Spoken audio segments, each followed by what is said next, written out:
ఎంతమందికి భారతదేశం గురించిన భారం ఉంది? ఏ దేశాన్ని ప్రభు కనికరించాలి? ఏ దేశంలో ఉన్న ప్రజలందరూ సమాధానంగా జీవించాలి. ఈ దేశ ప్రజలందరూ రక్షకుడైన క్రీస్తును ఎరగాలి. ప్రజలందరి కొరకు ప్రార్థించమన్నాడు. అధికారుల కొరకు, రాజుల కొరకు, ప్రధానుల కొరకు ప్రార్థించవలసిన భారం క్రైస్తవ భారతీయుల మీదే ఉంది. Who is an Indian here? I am an Indian. Who are you? I am an Indian Christian. Hallelujah. మీరు లోకానికి ఉప్పై ఉన్నారన్నారు. ఇండియన్ క్రిస్టియన్స్ ఉప్పుగా ఉంటే లోకం రుచిగా ఉంటుంది, లోకం ప్రిజర్వ్ అవుతుంది. మీరు లోకానికి వెలుగై ఉన్నారన్నారు. ఇండియన్ క్రిస్టియన్ క్రీస్తు వెలుగుతో ప్రకాశిస్తే చీకటి జనులు వెలుగులో నడుస్తారు.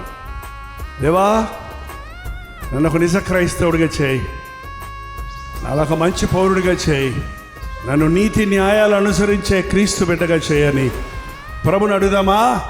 చేద్దాం. పరిశుద్ధుడా, మా భారతదేశాన్ని చూడయ్యా.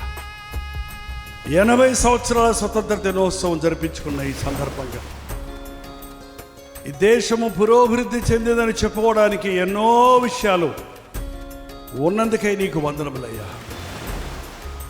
అయితే ఈ దేశ పునాదులు కదిలిపోతుండగా, ఈ దేశంలో దేవుని భయము లేని స్థితి క్రైస్తవుల మధ్య కనబడుతుండగా మా గుండెలు అల్లాడటానికి సహాయం ఇచ్చాయి. ప్రభా, ఈనాటి యువతను దర్శించయ్యా.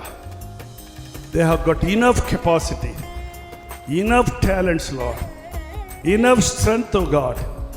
Let them all put that in the proper channel. దేవుని కొరకు వాటిని వాడి దేవుని మహిమపరిచే జీవితాలు కలిగిన వారిగా ఈ ఆవరణలో కూడి వచ్చిన, ఈ యొక్క బీచ్లో చేరి వచ్చిన ప్రతి యవనస్తుడి రాత్రి అభిషేకిస్తున్నాము నాయన. ఈ స్థలంలో మేము చేసిన ఈ ప్రార్థనలకు జవాబులు దయచి, భయపడకు, చెడియకు, దిగులు పడకు. నీ కుడి చేయబట్టుకొని నిన్ను నడిపిస్తానన్న నీ మాట నమ్మటానికి, పడకుండా కాపాడేవాడివి నీవని, పడినా లేవనెత్తేవాడివి నీవని మేము ఎరిగి నిన్ను విడవక మరణం వరకు నిన్నే వెంబడించుటకు మా ఒక్కొక్కరికి నీ సహాయం వచ్చాయి.